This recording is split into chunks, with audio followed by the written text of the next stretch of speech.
Hey everyone, and welcome back to the Firefighters podcast, where we seek to develop, inspire and motivate the world of the emergency services operator through a series of wide-ranging conversations. Now before we go any further, just hit that rate, follow or subscribe button on whatever platform you're listening to. It's a key performance indicator for us and helps us reach even more people. Now here's what we've got for you today.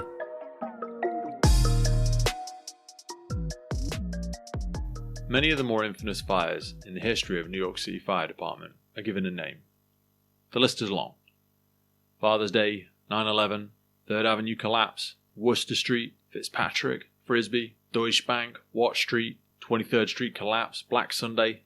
But on Wednesday, August 2nd, 1978, the FDNY responded to a fire in a supermarket at 2892 Ocean Avenue in the Sheepshead Bay section of Brooklyn. This was a landmark fire in the FDNY and prompted a sea change in the way we approach fires involving trusses. The name of this fire is simply Waldbaum's. This episode of the podcast is brought to you by Gore-Tex Professional Fabrics. Now, we all know the working environment of a firefighter is filled with challenges. We face serious risks on the job, such as heat exhaustion, burns, physical and mental stress, and we frequently come into contact with high levels of toxic chemicals. Now, I have been wearing Gore-Tex for nearly 2 decades on the front line, working in hostile environments, tackling challenging incidents from firefighting to water incidents and in urban search and rescue environments. Gore-Tex have a well-earned reputation for protecting professionals in the fire and emergency services through their family of highly innovative, waterproof, breathable moisture barriers that exceeds global performance standards and are trusted worldwide. Gore-Tex, going further together.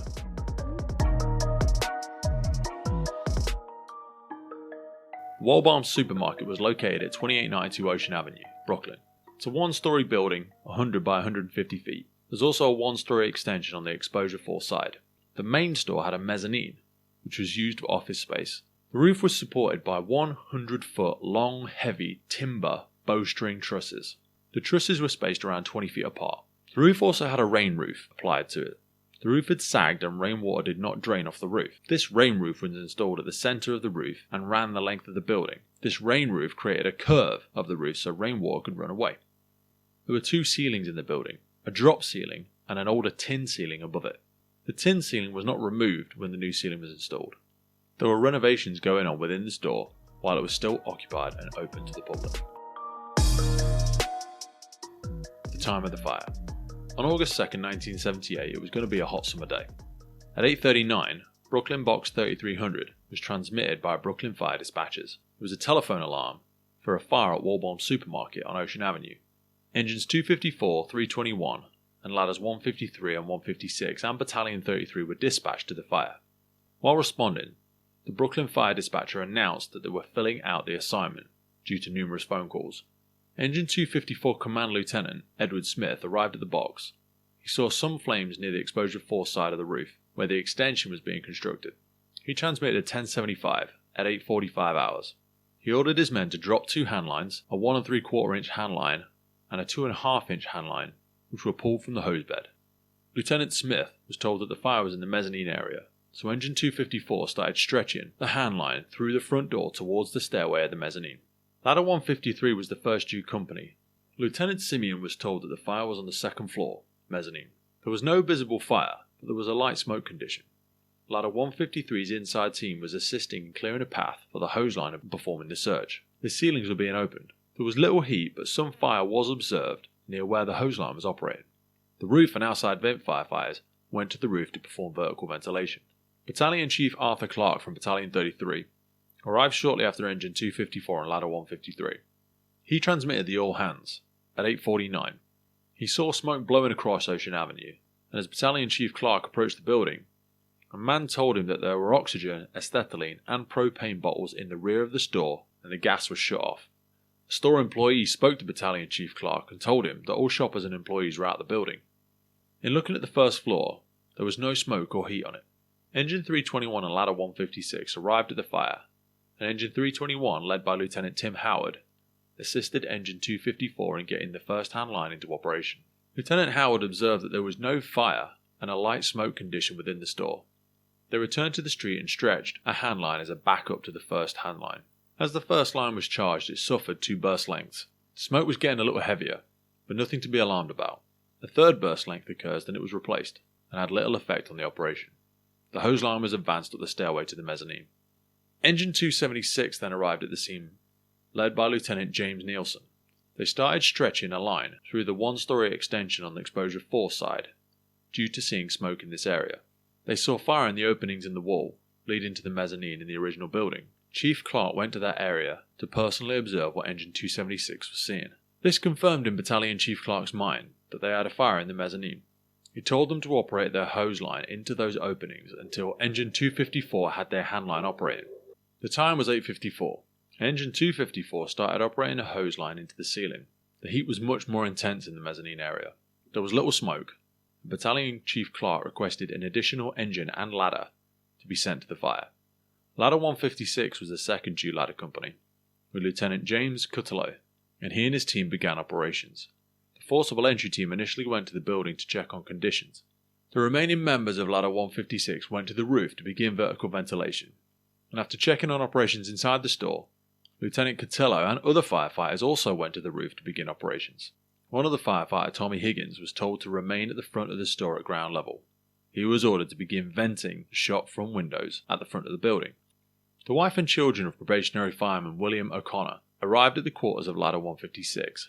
They were going to go to a barbecue together at Breezy Point with other family members after the tour ended at 09. The alarm for the fire at Waldbaum's was received at the firehouse as she pulled up. She decided to follow the fire trucks so they could see the loved one in action. When the O'Connor family arrived at the scene, they spotted fireman Billy O'Connor on the ground floor of the supermarket. Louise O'Connor pointed out to her children which of the operating firemen was their dad. He and other members of Ladder 156 were en route to the roof. They were climbing ladders of 156's aerial ladder. Once they arrived on the roof, fireman Billy O'Connor's children were shouting and got their father's attention. He waved to them from the aerial ladder as he was about to go onto the roof. Battalion 42 was the second to arrive, and Battalion Chief Peter Eisman and firefighter Harold Hastings were on it. Chief Eisman arrived and saw smoke in the area but nothing to be alarmed about. He reported in to his first duty battalion chief, Chief Arthur Clark, and he told him to supervise the roof operations. Chief Clark told Eisman about an air conditioner on the roof that was a concern of his. Both Battalion Chief Eisman and firefighter Harold Hastings climbed ladders 156's aerial ladder to supervise the roof operations. Ladder 169 arrived at the scene. Battalion Chief Clark ordered them to take their saw to the roof to assist with more vertical ventilation. The entire crew working in Ladder 169 raised their aerial ladder and were working on the roof at the rear of the building. They were, however, having difficulty cutting through the roof. However, to them, the roof seemed solid. Deputy Chief James O'Malley of the 12th Division arrived at the fire at 0900. He approached Battalion Chief Clark to get a report, and he asked what actions were being taken. Chief Clark filled him in as the engine, ladder and rescue assignments already taking place. He was told that he had no exposure problems and that Battalion 42 is supervising the roof operations. Deputy Chief O'Malley then sent Battalion Chief Clark into the store to supervise operations there. He ordered Rescue 2 to go into the store to help find the fire. Deputy Chief O'Malley then transmitted a second alarm at 9:02. Rescue 2 was sent to the fire on the 1075 signal. Working in Rescue 2 was Lieutenant Howard Veneski, along with his crew of firefighters. When they arrived at Waldbaum's, it did not appear to be a serious fire. There was no wisp of smoke within the store. The hose lines were operating in the mezzanine area. Firefighter Tom Vellabuna went to the roof of the remaining members of Rescue 2. Conditions on the roof were different to those inside the store. Ladders 153 and 156 were cut in with their saws. Scuttle covers were removed and scuttles showed heavy smoke issuing. At first, there was very little smoke coming out of the cut made by the saws, and unbeknownst to the operating members on the roof, there was a double roof, and it took some time for the members operating on the roof to identify the rain roof. The original roof would have had to be cut after the rain roof had been cut. This was not practical due to the depth of the original roof. They moved the cutting operations away from the centre of the roof, and those holes showed very heavy smoke. The main concern of the roof was a heavy air conditioning supported by wooden 4x4s. The roof seemed solid. The roof conditions were indicative of a more severe fire condition than was being observed inside the store. Battalion Chief Eisman requested a hose line to the roof to protect the air conditioner. Engine 246 stretched the hand line up the ladder 156 to the roof to accomplish the task. Lieutenant Robert Fernbecker of Engine 245 made it to the roof. He saw fire from the top of the area ladder, and he had Engine 245's hand line charged. He saw some roof material on fire, and reported to Battalion Chief Eisman as they advanced towards it. Conditions on the inside of the store seemed to be improving. Engine 254 was hitting fire in the ceiling of the mezzanine, and the smoke condition was light to moderate. Members of Ladder 153 and Rescue 2 were pulling ceilings to gain access to the fire, and they were utilising 10-foot hooks to pull them. Then suddenly, at approximately 9:16, inside the store, Battalion Chief Clark and Battalion 33 was up in the mezzanine supervising extinguishing efforts, when suddenly out the corner of his eye, Battalion Chief Clark saw fire to his left and heard a whooshing sound. He ordered companies to shut down the hose lines and back out. There was quite a bit of fire in the store now. A catastrophic event had just occurred. Truss number 5 had totally collapsed. On the roof, there were 24 members operating. Conditions on the roof were much more severe than they were inside the store. Heavy smoke and fire was showing near vent cowls and holes that were cut. The roof still felt strong, and then suddenly, without warning, a section of the roof just folded in. There was no sound, there was no vibration, and an area of 100 by 40 feet, which was a total of 4,000 square feet, opened up and erupted into intense fire. Everyone that was in that area was swallowed into the fire, and 12 firefighters fell into the inferno. They were Lieutenant James Cutillo, Firefighters Charles Bouton, William Billy O'Connor, James McManus, George Rice, Harold Hastings, William Kelly, John Madigan, Harold Plout, Donald King, Terence Campbell, and Thomas Valabuena. In other news, this episode is brought to you in partnership with MSA Safety. Today we have them to thank for the improved firefighter safety through connectivity in their brand new connected firefighter system. At the centre of the connected firefighter platform is the MSA M1 SCBA with telemetry. You can view battery life, air pressure, and estimated time remaining either independently on the M1 itself or from the Lunar connected device screen. Also, still with the air status, alarm information, search status, and all of this provided to the incident command for confident decision making during the scene. That integrates straight in with the Lunar system, which is a wireless all-in-one device creating an independent search and rescue network, providing edge detection, enhanced personal thermal imaging, while simplifying post-scene reporting and data retention. One of the key parts of the Lunar is their FAST system, the Firefighting Assisting Search Technology. This combines directional and distance information with thermal imaging to help find separated teammates and decrease response time. It actually connects you to the other crews in the vicinity for a unified search during the time of mutual aid by instantly notifying the network of Lunar devices when there is a downed crew member, allowing for a prompt search and rescue. All of this then plugs into the FireGrid system for cloud-based connectivity, real-time information, and data-driven decisions for the incident commander. It enables you to see the exact location of your firefighters on the scene. And it doesn't require you to be sat on the station. The MSA Hub then provides a wireless gateway straight to the cloud, enabling wireless on-scene data for local and remote incident command for additional eyes on the scene. MSA are truly taking massive strides in the future of improved firefighter safety through connectivity. MSA is dedicated to increasing safety in the fire service through technological advancements. Various feature enhancements, new products, partnerships, and integrations will provide additional capabilities readily accessible by products, software, and services in the brand new MSA Connected Firefighter platform. Now back to the show. Deputy Chief O'Malley of 12th Division started to see a heavier volume of smoke out the front of the building. There was no loud sound. There was nothing to indicate to him that the collapse had occurred. And all of a sudden, firefighters came stumbling out of the front of the store. Deputy Chief O'Malley ran to one of the firefighters coming out, and the firefighter told him, "There's men in there." It was 9:16. Deputy Chief O'Malley transmitted a third alarm. 1 minute later, at 9:17, he transmitted a fourth alarm. And at 9:19 hours, Deputy Chief O'Malley of the 12th Division notified the Brooklyn dispatcher that a collapse had occurred with possible victims, and to notify the fire department chaplains. The collapse of truss number 5 happened approximately 32 minutes after the arrival of engine 254, the first unit. On the roof, members who had not fallen into the fire were scrambling to get to a wall or a ladder. Captain David Harvey and firefighters Pat Mahaney, Peter Viola, and John Scansey of ladder 169 scrambled to the parapet on the exposure 2 and grabbed it as the fire erupted behind them. They made it to the top of the parapet wall, and Battalion Chief Eisman grabbed engine 254's hose line and operated it as a protection line so that engine 254 could make it to ladder 169's aerial ladder. Pat Mahaney of ladder 169, seeing that Battalion Chief Eisman was close to falling into the blazing hole, started yelling. He He ran across the parapet to try and save the battalion chief. He grabbed him. Firefighter Mahaney, Battalion Chief Eisman, and the remaining members of Ladder 169 made it to the rear near Avenue. An off-duty Battalion Chief Chi Howell commandeered a ladder from a telephone company truck and raised it so the firefighters could escape off the roof. Inside the store, a sound of a falling wooden timber was accompanied by a sudden eruption of fire in the rear of the store. It wasn't readily apparent what had just happened. The smoke condition worsened. Firefighter Jack Pritchard of Rescue 2 was near the front of the store when the collapse occurred. He ran into Tom Valbuena of Rescue 2 and found that he was severely injured. Firefighter Valbuena fell from the roof into the truss area and onto the tin ceiling.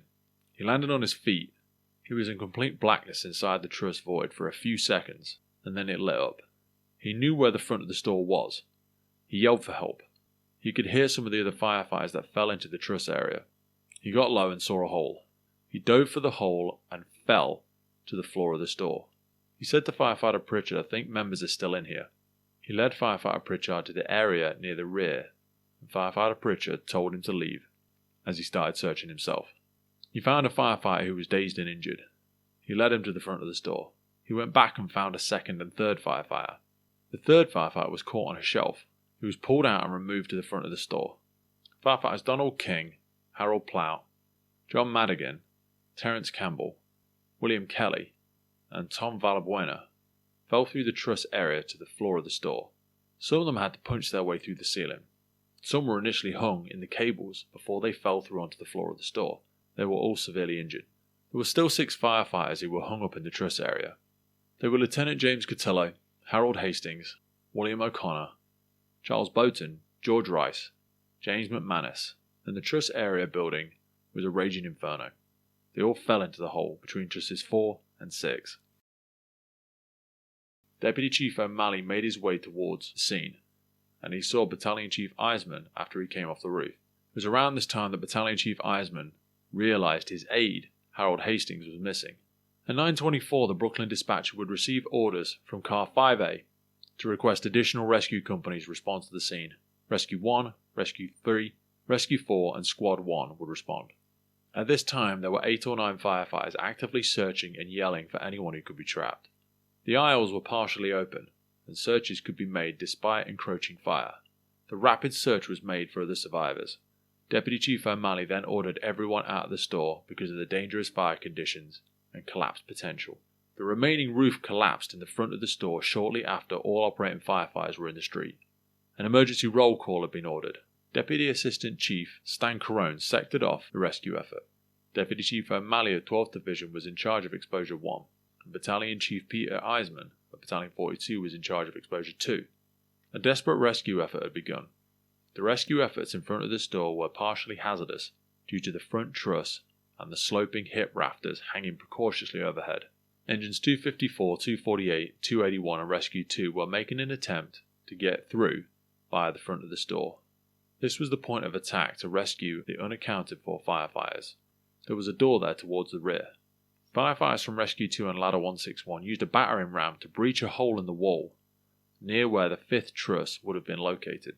Engines 243, 245 and 247 operated their hand lines on the Exposure 2 side, and inside the store was a landscape of collapsed roof decking, trusses, cables and debris. There was a heavy smoke condition and fire pumping through. Walls were also breached in the rear and in Exposure 4 in an attempt to gain better access. Watching the fire in front of the building was Louise O'Connor and her 3 children. She knew something horrible had happened. Her husband's uncle, Phil Ravollo, was a firefighter working in Engine 254 that tour. The Ravollo family lived nearby. She left the scene and went to the Ravollo home and dropped off her 3 children. She returned to the fire with young Phil Ravollo, who was a month away from being appointed to the FDNY. They returned to the fire and saw chaos. Young Phil Ravollo saw a firefighter coming out of the store. The firefighter looked completely spent, beaten, and exhausted. It wasn't until the firefighter got much closer to him that he recognised who it was. It was his father. He just said, "Billy's back there. I can't get him." Rescue 1 arrived at the scene around 9:55, and Lieutenant James Curran of Rescue 1 was told there were 10 firefighters unaccounted for. They entered via the breached wall and looked to relieve Rescue 2. The Rescue 2 firefighters would continue to operate. They made their way through the difficult terrain and was generating an acrid smoke. As they made their way through the fire and the rubble, they were searching for any signs of the missing firefighters. As the searching firefighters continued their mission, firefighter Peter Bondi and Bobby Burns dropped down to an area where an aisle was.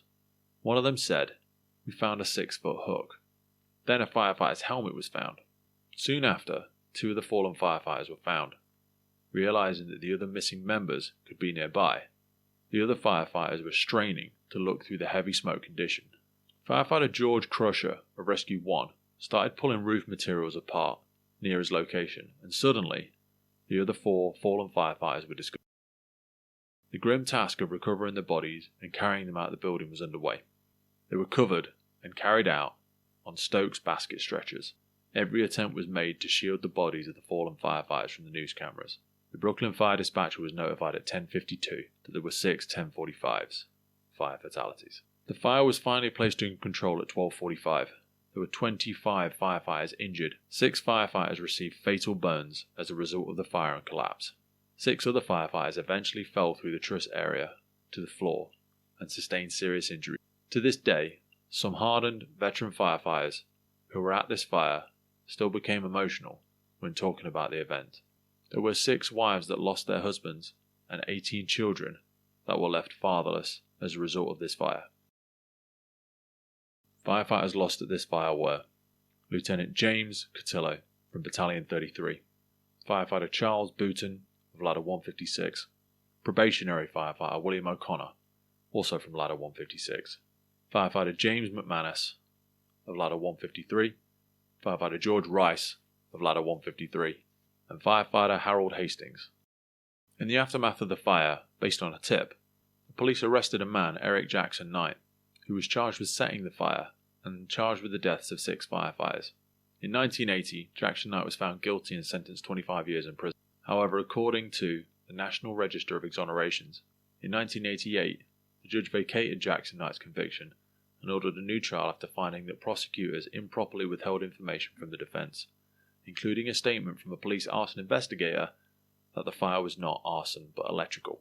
The judge also found that prosecutors withheld a statement by the police detective saying that he believed the fire department had planted evidence of arson, and a memo showing that the fire marshal had given false testimony at trial about some aspects of the investigation. Jackson Knight was released in 1988 and retried in August 1994. The jury acquitted Jackson of all charges. This brings us to the end of the debrief for Waldbaum Supermarket on August 2nd, 1978, Brooklyn, New York.